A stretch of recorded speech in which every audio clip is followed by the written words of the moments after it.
오늘 하나님께서 우리에게 주시는 말씀은 사무엘상 17장입니다. 사무엘상 17장 1절서부터 30절 말씀인데 너무 길어서 봉독은 4절서부터 11절까지만 하겠습니다. 사무엘상 17장 4절서부터 11절까지 봉독하겠습니다.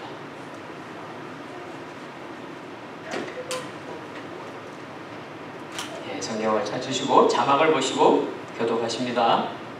그때 블레셋 진영에서 골리앗이라는 장수가 싸움을 걸어왔습니다. 가드 사람인 그는 키가 6규빗이나 됐습니다.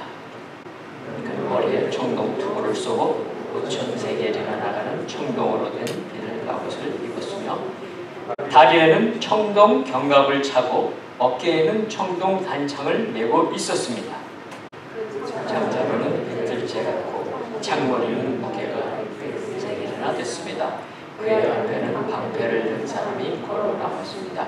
골리앗이 서서 이스라엘 군대를 향해 소리쳤습니다.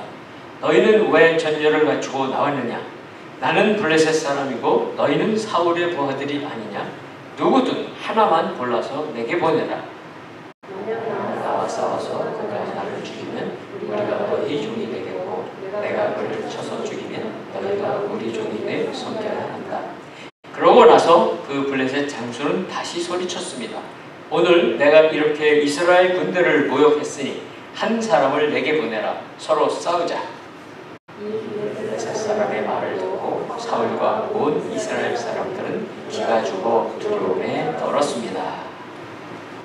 하나님께 속한 사람들, 바로 구약이나 신약이나 우리들이나 다 하나님에 속한 많은 사람들이 있습니다. 바로 하나님의 사람들의 표시는 무엇일까요?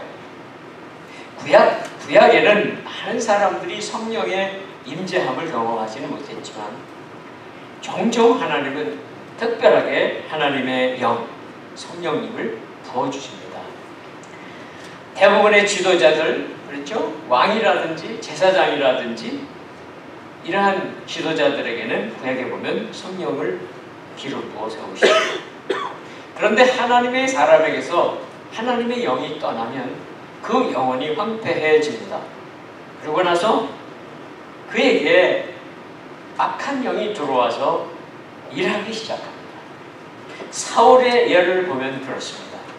사울에게 들어왔던 악한 영은 그를 번뇌하게 만들고 정신적인 많은 상황을 나쁘게 만들고 우울한 증세를 일으켰어요. 그래서 사울이 계속 발작을 하면서 그 상태가 점점 심각해질 때 신하들이 제안을 합니다. 왕이시여, 하프를 잘 타는 사람을 찾아서 하프로 치료를 받으면 좋겠습니다. 그래서 연주할 사람으로 발탁된 사람이 이새의 아들 다윗입니다. 하나님의 섭리가 있었던 거죠. 그래서 다윗이 와서 사울을 위해 하프를 연주합니다.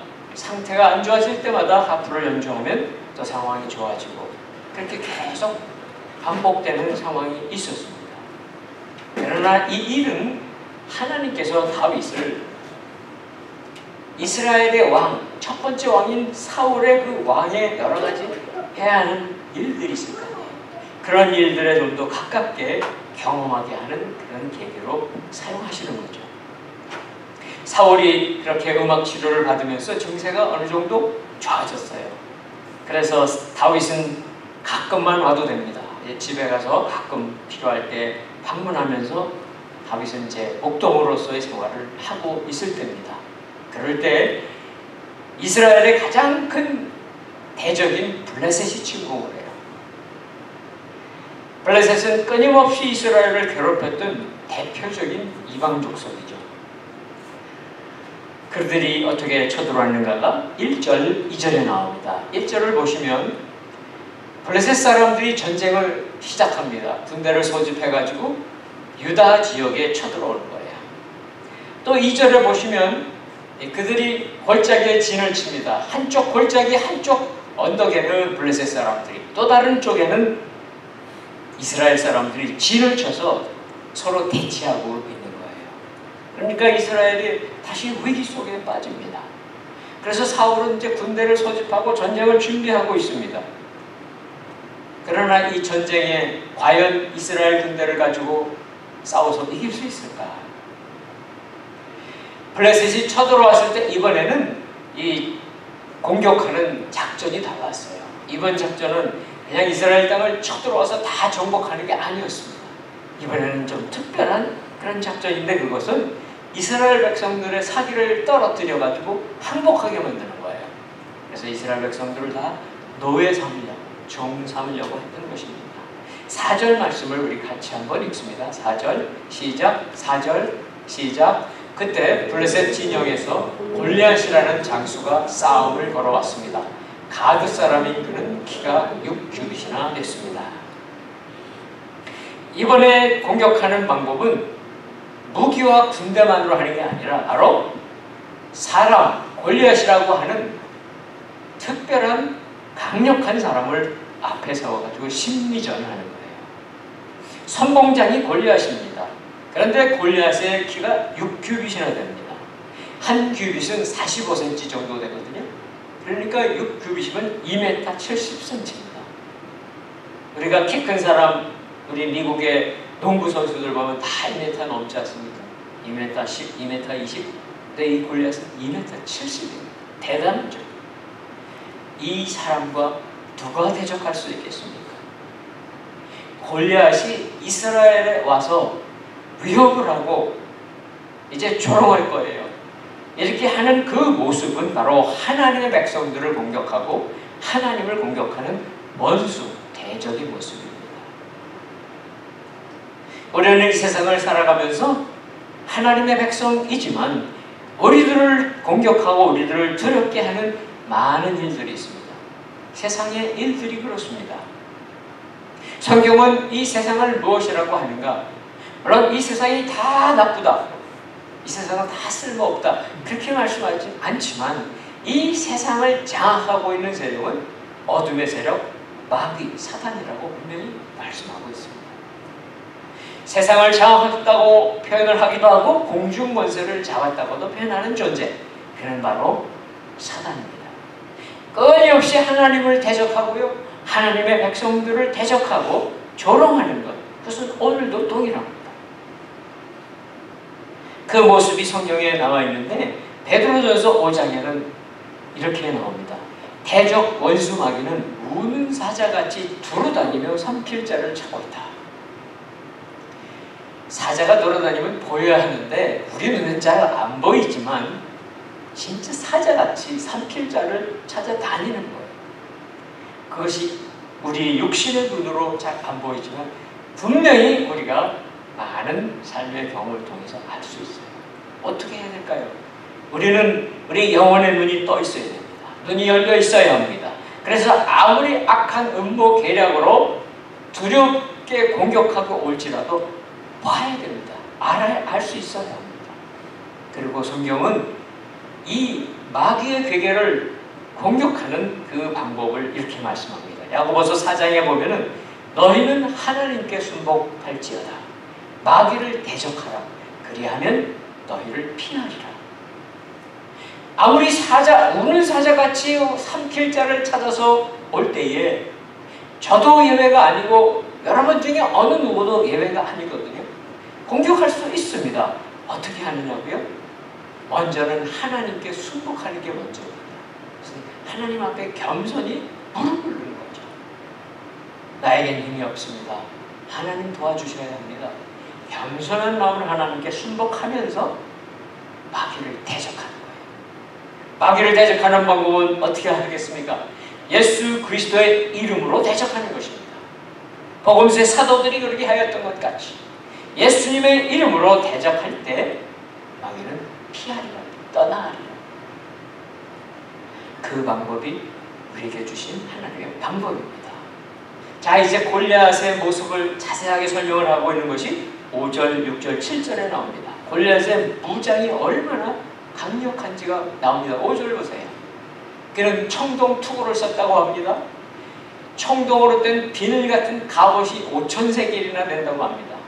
그러니까 번쩍번쩍한 이 청동, 노쇠죠. 노쇠 투구를 쓰고 있습니다. 어떤 무기로 어떤 화살로도 공격할 수 없게 머리를 보호하고 있고, 갑옷인데 갑옷이 5,000세겔이면 대략 57kg 정도 됩니다. 그렇게 자기가 보호할 수 있도록 다 입었습니다. 6절 보세요. 6절에 보면 다리에는 청동 경갑을 찼다. 이 다리에 상처가 안 나도록 보호대를 찬 거죠. 그 다음에 청동 단창을 메고 있습니다. 그 다음에 7절 보세요. 7절 보니까 창이 있는데 창자루는 배틀재 같다. 그래서 창이 얼마나 큰가 하면 창 끝에 창날, 날카로운 그 부분의 무게만 600세겔, 대략 7kg 가까이 됩니다. 이런 골리앗이 서 있다고 생각을 해보세요. 어떤 장수라 하더라도, 정말 힘 있는 장수라 할지라도 그 앞에 나갈 수가 없는 거예요. 대적 원수가 이스라엘 백성을 또 우리를 공격해오는 모습이 바로 이런 모습입니다. 물론 마귀는 꼭 이렇게만 오는 건 아니에요. 마귀는 때로는 천사와 같이, 그렇죠? 아주 나이스한 모습으로 위장을 하고 다가올 때도 있습니다. 그러나 그 본질은 무엇입니까? 그 본질은 우리를 두렵게 하고 우리를 쓰러뜨리게 하고 우리를 결국은 죽이려고 하는 것입니다. 어떻게 해야 될까요? 우리가 야고보서 말씀대로 할 수 있는 방법을 아는데 어떻게 준비해야 될까요? 그 말씀은 에베소서 6장에 나옵니다. 에베소서 지난번 작년 1학기에 나눴었지만 에베소서 6장에 보면 이런 말씀이 나옵니다. 마귀의 괴계를 능히 대적하기 위하여 하나님의 전신갑주를 입으라. 하나님은 우리에게 무장을 해주시는데 전신갑주를 주셨어요. 마귀를 대적할 수 있는 전신갑주, 우리가 투고를 쓰고 갑옷을 입고 흉배를 하고 다리를 다 보호할 수 있는 모든 전신갑주를 주셨다. 이 전신갑주는 무엇이겠습니까? 이 전신갑주를 입은 사람은 골리앗 같은 이러한 무시무시한 원수가 공격할지라도 그 원수보다 더 강하게 우리를 만들어 주시는 거죠. 바로 하나님의 전신갑주는 우리를 찾아오신 하나님이신 예수 그리스도의 생명의 복음이에요. 우리를 구원해 주시는 예수 그리스도 그분으로 우리가 무장하는 것, 그것이 전신갑주입니다. 어떤 악한 세력이 공격할지라도 우리가 그렇게 무장하고 나면 어떤 싸움에서도 승리하게 하시는 우리 주님이 계심을 믿으시기를 바랍니다. 8절, 9절 우리 한번 같이 읽겠습니다. 8절, 9절 시작. 골리앗이 서서 이스라엘 군대를 향해 소리쳤습니다. 너희는 왜 전열을 갖추고 나왔느냐? 나는 블레셋 사람이고 너희는 사울의 부하들이 아니냐? 누구든 하나만 골라서 내게 보내라. 9절. 만약 나와 싸워서 그가 나를 죽이면 우리가 너희 종이 되겠고 내가 그를 쳐서 죽이면 너희가 우리 종이 돼 섬겨야 한다. 이스라엘 백성을 조롱하는 골리앗이 이스라엘 백성들에게 하는 것은 무엇입니까? 대표 한 사람 보내라는 거예요. 그리고 나와 싸워서 내가 지면 우리 블레셋이 이스라엘의 종이 될 것이고 그 사람이 지면 너희 이스라엘은 다 우리 블레셋의 종이 되라. 노예가 되라. 그런 거죠. 그런데 이 방식은 고대 전쟁에 나타나는 방식입니다. 고대 전쟁 가운데 군대가 양쪽으로 쫙 씁니다. 그렇죠? 고대 전쟁은 다 육박전이니까 이렇게 쭉 가운데 공간을 놔두고 양쪽에 서서 전쟁에 이 전열을 맞추고 있다가 장군들이 한 사람씩 나옵니다. 그래서 장군과 장군이 대결을 하고 또 그 다음 장군과 장군이 대결하다 맨 마지막에 대표자와 대표자가 대결해서 이기면 그 대표자가 이기면 이기는 거예요. 지면 지는 방식입니다. 그러니까 이 골리앗이 얼마나 자신이 있습니까? 블레셋이 얼마나 자신이 있겠습니까? 누가 골리앗과 1대1로 싸워서 이길 수 있는 사람이 어디 있습니까? 그런데 이 모습 생각해 보십시오. 골리앗이 말하는 이 대표자끼리의 싸움의 모습이 지금으로부터 2000년 전의 역사 속에 있었습니다. 바로 하나님의 아들이신 예수 그리스도께서 육신으로 이 땅에 오셨을 때에 하나님의 나라를 선포하셨습니다. 원수 마귀는 지도자들, 대제사장들이나 종교 지도자들을 다 부추겼습니다. 유대 백성들을 부추겼습니다. 그리고 결국은 예수님을 십자가에 못 박아 죽였습니다. 이것은 바로 하나님의 백성을 대표한 예수 그리스도와 악한 무리들의 대표인 마귀를 숨어있죠. 보이질 않죠. 이 마귀의 대결이었던 것입니다. 예수님은 패배했잖아요. 십자가에서 죽었을 때에 마귀가 이긴 줄 알고 환호성을 쳤습니다. 그렇지만 예수님은 사흘 만에 무덤에서 다시 살아나셨습니다. 그리고 마귀의 가장 큰 무기인 사망 권세를 쳐 부숴드리고 승리하셨습니다. 예수 그리스도께서 2000년 전에 싸워서 이긴 그 싸움, 예수님이 대표자이시기 때문에 예수님께 속한 모든 사람은 이긴 거예요.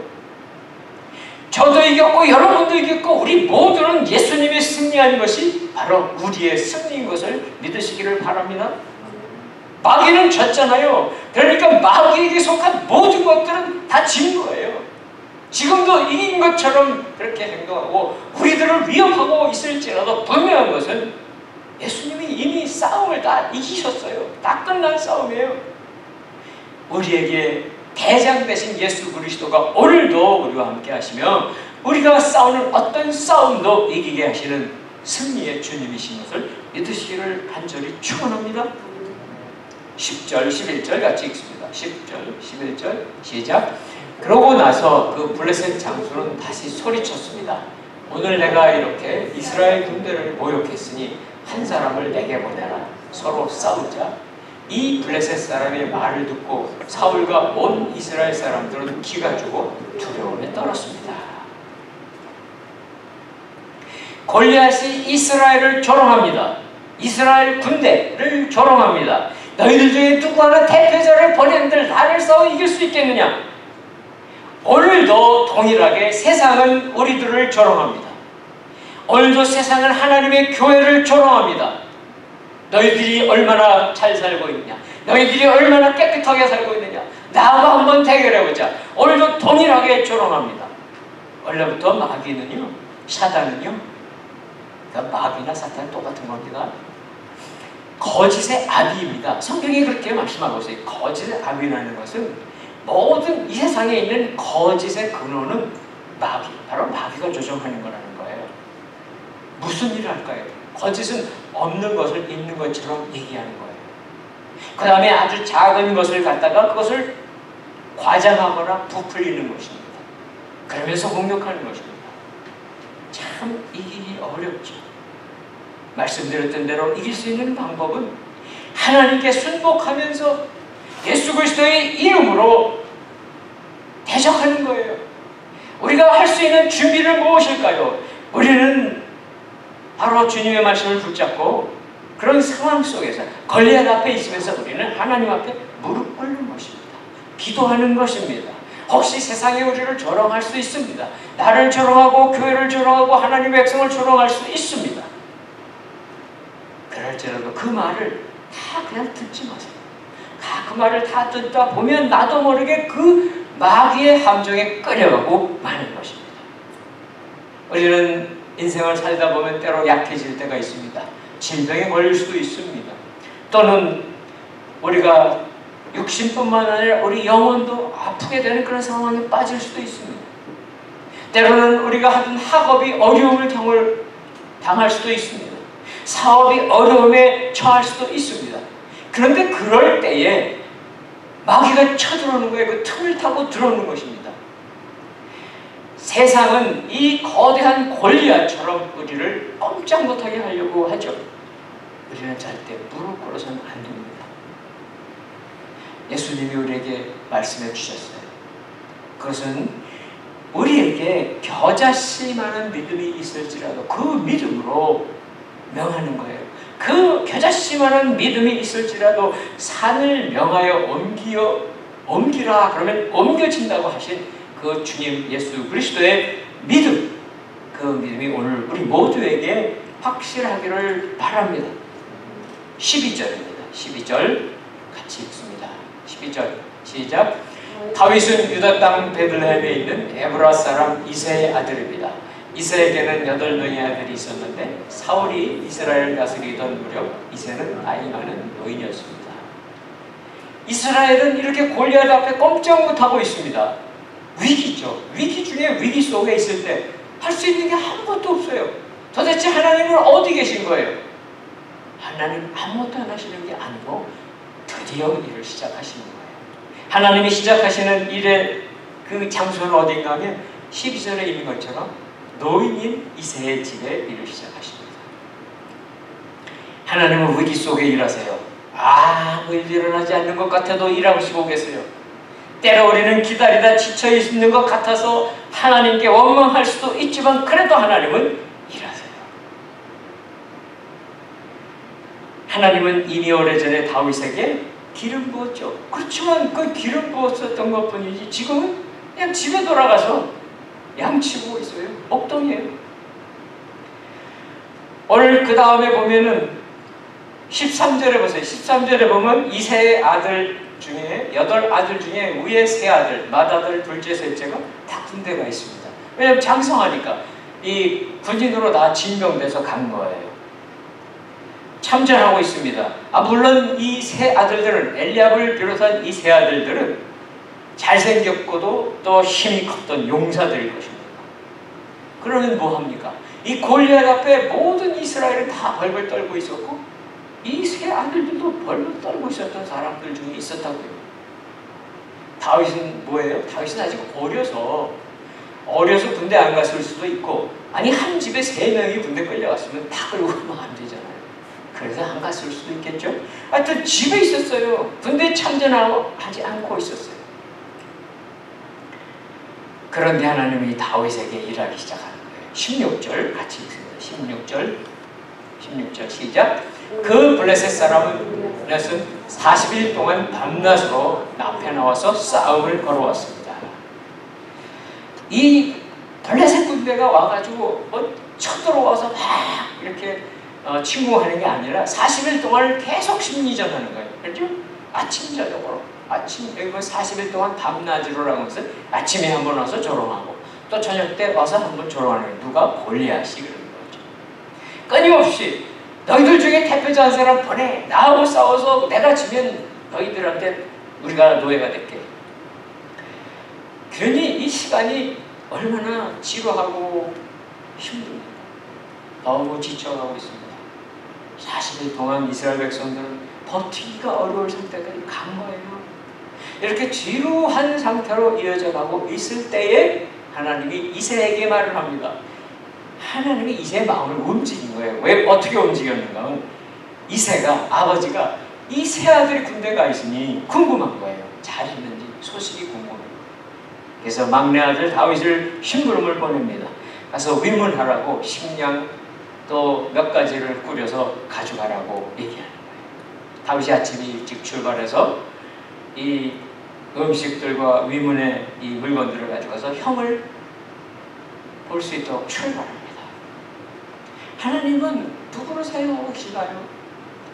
8남매 중에 우리 첫째, 둘째, 셋째 얼마나 잘생겼고 얼마나 튼튼하고 얼마나 사람들 보기에 훌륭합니까?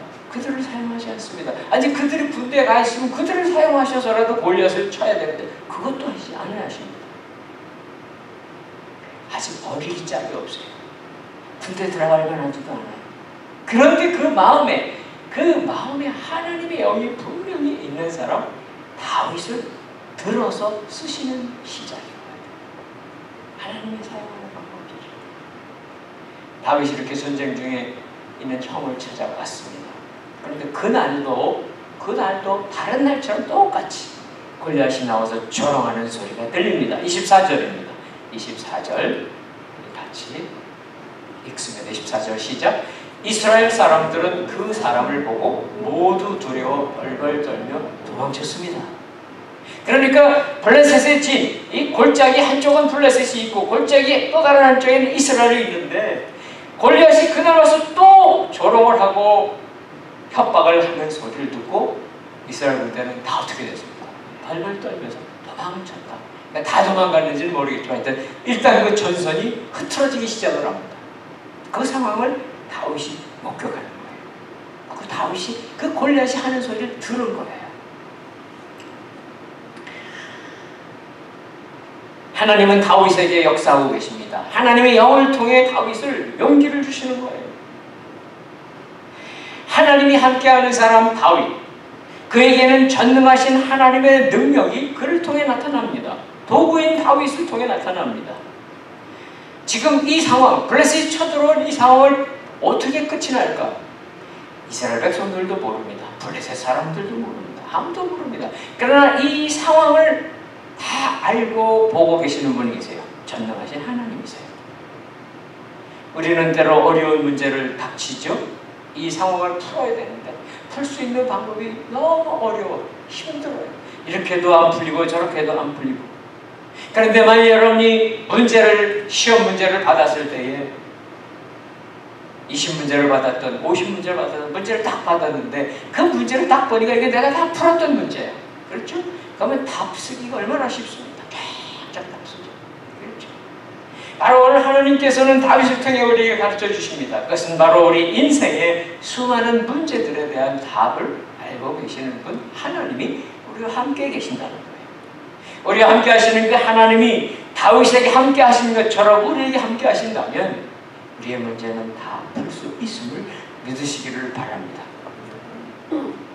자, 이제 다윗이 사람들의 얘기를 듣고 있는 거예요. 사람들의 얘기를 들어보니까 이 골리앗이라고 하는 사람을 물리치면, 이 골리앗이라는 사람을 싸워서 이기는 사람이 나오면 큰 상을 베풀겠다는 거예요. 그래서 이 다윗이 그 다른 병사들을 만나는 겁니다. 병사들을 만나서 이야기를 시작하는 거예요. 자, 이 다윗이 어떤 이야기를 듣는가 보십시오. 25절 보세요. 25절 보니까 사람들이 다 그럽니다. 저 사람이 또 올라왔군, 골리앗이 또 올라왔군. 늘 나와서 40일 동안 이스라엘을 모욕하고 있습니다. 저 사람을 죽이는 사람에게는 왕이 큰 재물을 내립니다. 왕이 자기 딸을 줘서 사위를 삼는다. 세금도 면제해 준다. 이런 큰 상을 내린다는 소식을 다윗이 듣습니다. 그때 다윗은 그 소리를 듣고서 26절입니다. 어떻게 하는가 보세요. 26절 같이 읽습니다. 시작. 그때 다윗이 곁에 서 있는 사람들에게 물었습니다. 저 블레셋 사람을 죽여 이스라엘의 치욕을 씻는 사람에게 어떻게 해준답니까? 저 할례도 받지 않은 블레셋 사람이 도대체 누구이기에 이렇게 살아계신 하나님의 군대를 모욕하는 것입니까?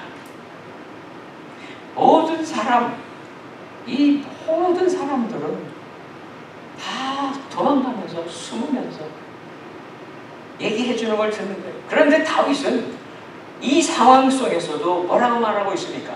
저 블레셋 사람, 할례도 받지 않는 블레셋 사람, 이스라엘 백성은 할례를 받았고 하나님의 자녀들입니다. 이 자녀들과 하나님의 백성을 공격하는 이 블레셋 사람들, 하나님께서 그 사이에 일하고 계심을 다윗의 마음속에 느끼며 그 하나님의 영으로 이렇게 말하고 있는 거예요. 다 두려워하는데 이 이방인에 지나지 않는, 할례에 받지 않은 이 블레셋 사람이 어떻게 하나님의 군대, 살아계신 하나님의 군대를 모욕하는가? 사랑하는 성도 여러분, 우리는 하나님의 자녀입니다. 우리를 모욕하고 우리를 공격하는 거는요, 하나님을 공격하는 거예요. 두려워하지 마세요. 우리가 때로 우리가 공격당한다고 하더라도 그렇지, 나만 부끄러움을 당하는 게 아니야. 하나님이 부끄러움을 당하시고 하나님이 나와 함께 하시고 우리가 함께 싸우는 거예요. 그것이 바로 하나님이 다윗과 함께하는 것이죠. 28절 우리 같이 한번 읽습니다. 28절입니다. 28절 시작. 다윗의 큰형 엘리압이 다윗이 그들과 이야기를 듣고 그에게 화를 내며 말했습니다. 네가 왜 여기 왔느냐? 들에 있는 몇 마리 안 되는 양들은 누구한테 맡겼느냐? 이 건방지고 고집센 녀석, 싸움이나 구경이나 하려고 온 것 아니냐? 다윗이 처음에 골리앗을 봤죠. 그가 하는 조롱하는 소리 들었죠. 다른 병사들이 하는 얘기를 들었죠. 또 다른 옆에 있는 또 다른 병사에 가서 또 물어봤습니다. 자꾸 그걸 하는 거예요. 그죠? 그러니 이 사람들에게 물어보고 다니니까 다 도망가고 혼비백산이 되는데 그렇게 물어보고 있으니까 그 이야기가 형들한테 들어간 거예요. 형들의 귀에 들어간 거죠.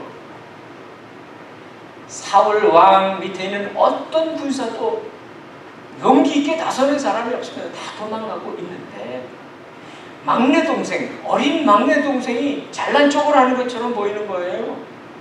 나선다는 게 말이 되지도 않는 거예요. 그래서 엘리압 큰형이 꾸짖는 거예요. 집에서 양이나 돌보지. 여기가 무슨 구경하는 데인 줄 아냐고. 그러고 막 야단칩니다. 왜 그랬을까요?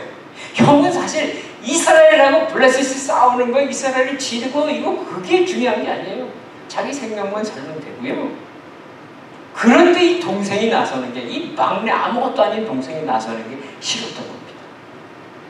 엘리압의 마음속에는 동생에 대한 분노, 그것은 시기심으로 인한 분노예요. 나는 못했는데, 나는 나서지 못했는데. 이 동생이 나서는 것에 대한 분노가 나타나는 거죠. 오늘 다윗의 마음을 끝까지 붙잡고 있는 하나님께서 이제 마지막 부분 말씀하십니다. 29절 한번 같이 읽고 말씀 마무리하겠습니다. 29절입니다. 29절 시작. 다윗이 말했습니다. 내가 뭐라고 했습니까? 군사들과 말하는 것이 잘못입니까? 뭐 대수롭지 않은 대답 같기도 하죠. 그러나 이것은 중요합니다. 다윗의 대답에는 의미가 이 겉으로 보이는 의미 말고도 또 있습니다. 물론 한 가지는 이거예요. 아직 다윗이 한 건 아무것도 없잖아요. 그냥 이쪽 병사한테 물어보고 또 저쪽 병사한테 물어보고, 이 물어보는 거는 그냥 말로 물어본 거지 자기가 뭐 한 게 아무것도 없어요. 그러니까 아무것도 저는 한 게 없지 않습니까? 그러나 중요한 뜻은 무엇입니까? 왜 이 사람한테 가서 얘기하고 왜 저 사람한테 가서 얘기합니까? 도망가지 말고 도망가지 마십시오. 골리앗이 무섭더라도 골리앗은 할례받지 못한 이방 사람에 지나지 않습니다. 우리는 하나님의 백성입니다. 우리가 어떤 사람이고 상대편 적은 누구인가를 분명히 깨달으라고 계속 말하는 거죠. 이것은 바로 하나님의 군대, 위기 속에 있는 하나님의 군대가 바로 하나님으로 인하여서 다윗이 여기 왔잖아요. 아버지가 신부를 보내지 않았으면 여기 왔겠습니까? 또 그 시간에 골리앗이 와서 그렇게 조롱하지 않았으면 그걸 알았겠어요? 다 하나님의 섭리 속에 이곳에 와서 이 상황 속에서 하나님이 그 마음속에 부어주시는 놀라운 선포를, 그 용기를 드러내려고 하는 말이었던 거예요. 도대체 이 다윗의 용기는 어디에서 왔을까요? 그것은 바로 다윗이 어떻게 보면 아무것도 몰라요. 전쟁을 해본 적이 있겠습니까? 전쟁에 나가본 적도 없으니까 아무것도 몰라서 그럴 수도 있겠죠 라고 생각할 수도 있어요. 그러나 그렇지 않습니다. 다윗의 마음속에 왔던 하나님의 그 영의 가르치심은 무엇입니까? 이것은 분명히 전쟁입니다. 블레셋과 이스라엘 전쟁이지만 전쟁은 사람들의 손, 무기나 군사에 의해서 정해지는 것이 아니고 하나님의 손에 달려있다는 것을 가르쳐주시는 하나님의 음성이에요. 다윗에겐 그런 믿음이 있었던 것입니다. 만약 우리에게도 하나님이 함께 하신다, 전능하신 하나님이 함께 하신다면, 그리고 그 하나님이 우리도 생각지 못한 방법으로 이 모든 문제를 풀 수 있으시고 이 전쟁을 성령으로 이끄실 수만 있으시다면 골리앗은 아무것도 아닌 거예요. 다윗이 왔을 때는 심부름하러 왔었습니다. 어린 다윗이 심부름하러 왔었지만 그의 마음은 하나님의 영의 마음으로 가득 찬 사람, 철저하게 하나님을 신뢰했던 사람입니다. 사랑하는 성도 여러분, 우리에게도 동일한 하나님의 음성이 들리기를 바랍니다. 하나님을, 전능하신 하나님을 전적으로 신뢰할 수 있기를 바랍니다. 우리가 골리앗 같은 그런 세상의 상황 앞에 있을지라도, 다른 사람들은 두려워 떨고 다 도망가고 움츠리고 있을지라도 우리는 다윗처럼 두려워하지 마십시오. 우리는 하나님의 백성입니다. 저 할례받지 않은 저 골리앗, 저 무섭게 보이지만 아무것도 아니라고 이렇게 선포할 수 있는 다윗의 하나님, 바로 우리의 하나님 것을 믿으시기를 주님의 이름으로 축원합니다. 기도하겠습니다. 하나님, 오늘도 우리들 앞에는 어렵고 힘든 문제 많이 있습니다. 아니, 세상은 우리를 조롱합니다. 예수 믿으면 뭐 잘 되냐고 조롱합니다. 때로는 예수 믿는 사람들이 그 정도밖에 안 되냐고 조롱합니다. 하나님의 교회를 공격하고 또 우리를 공격할 때마다 하나님은 공격당하고 계십니다. 하나님 아버지, 우리가 빠져있는 어려움 속에 때로는 골리앗처럼 엄청난 공격 앞에서도 아버지 하나님 바라볼 수 있게 하여 주시옵소서. 우리를 하나님 앞에 무릎 꿇게 하여 주시고 예수 그리스도의 이름으로 대적할 수 있는 하나님의 자녀되게 하여 주시옵소서. 예수 그리스도의 이름으로 기도드립니다.